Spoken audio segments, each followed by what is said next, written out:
NCERT के इस प्रश्न में 3 संधारित्रों को समांतर क्रम में यानी कि पार्श्व क्रम में जोड़ा गया है। प्रश्न के पहले भाग में आपसे पूछा गया है कि इस संयोजन की कुल धारिता कितनी है। तो पहले तो हम समांतर संयोजन की तुल्य धारिता ज्ञात कर लेते हैं।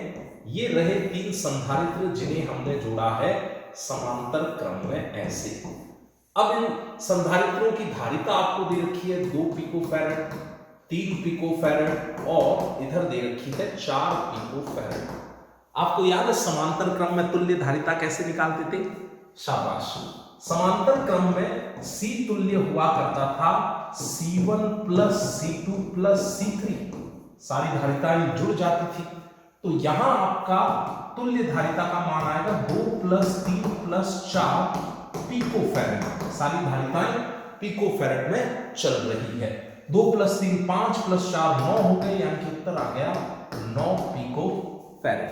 ये हो गया इसका ए पार्ट। अगले पेज पर हम सॉल्व करेंगे इसका बी पार्ट।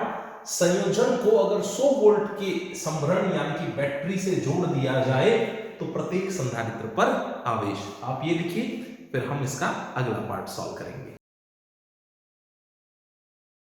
आइए अब प्रत्येक संधारित्र पर आवेश ज्ञात करते हैं। हमारे पास पहला संधारित्र है, धारिता है 2 पिकोफैरड। अगला संधारित्र है जिसकी धारिता है 3 पिकोफैरड, ये रहा अगला संधारित्र। और तीसरा संधारित्र है जिसकी धारिता है 4 पिकोफैरड। आपने इन्हें जोड़ दिया है किसी 100 वोल्ट की बैटरी से। सवाल में ये बोला हुआ है संभरण से जोड़ दे, मतलब बैटरी से जोड़ दिया 100 वोल्ट की बैटरी से। और प्रत्येक संधारित्र पर आवेश ज्ञात करना है। समांतर संयोजन में प्रत्येक संधारित्र के सिरों पर विभवांतर समान आना है।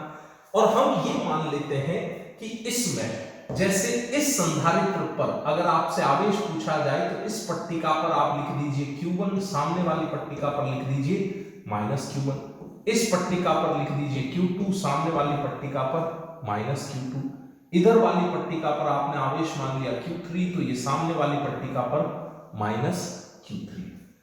अब अगर आप Q1 हल करना चाहें तो Q1 आएगा C1 इंटू V। C1 धारिता हमें पहले से पता है, यह है 2 पिकोफैरड यानी कि 2 इंटू 10⁻⁻12 फैरड। और इधर आपको विभवांतर दे रखा है 100 वोल्ट का। तो 10 की घात अगर आप हल कर लें तो यहां है 10 की घात -12, यहां 10 की घात है 2 धनात्मक। तो यानी कि कुल मिलाके जो आपके पास उत्तर बचेगा, आवेश कूलाम में आता है, तो वो उत्तर आया 2 इंटू 10 की घात -10 कूलाम। आइए बात समझ में। इसी तरीके से Q2 हल करना चाहें तो वो आएगा C2 इंटू V। C2 दे रखा है आपको 3 इंटू 10 की घात -12, विभवांतर दे रखा है 100 वोल्ट का। तो इसको हल करके आवेश कितने कूलाम का आवेश आया भाई, बोले फटाफट। इसको हल करने से हमारे पास आवेश आया 3 इंटू 10 की घात -10 कूलाम। ठीक है। आखिरी आवेश Q3 आएगा C3 इंटू विभवांतर। C3 हमें दे रखा है 4 इंटू 10 की घात -12 फैरड। और वोल्टेज दे रखा है, विभवांतर दे रखा है 100 वोल्ट का। आवेश आता है कूलाम में, है ना। ये C जो लिख रहे हैं हम कूलाम के लिए लिख रहे हैं, आवेश का ऐसा ही मात्रक। इसको हल किया तो आवेश आया 4 इंटू 10 की घात -10 कूलाम।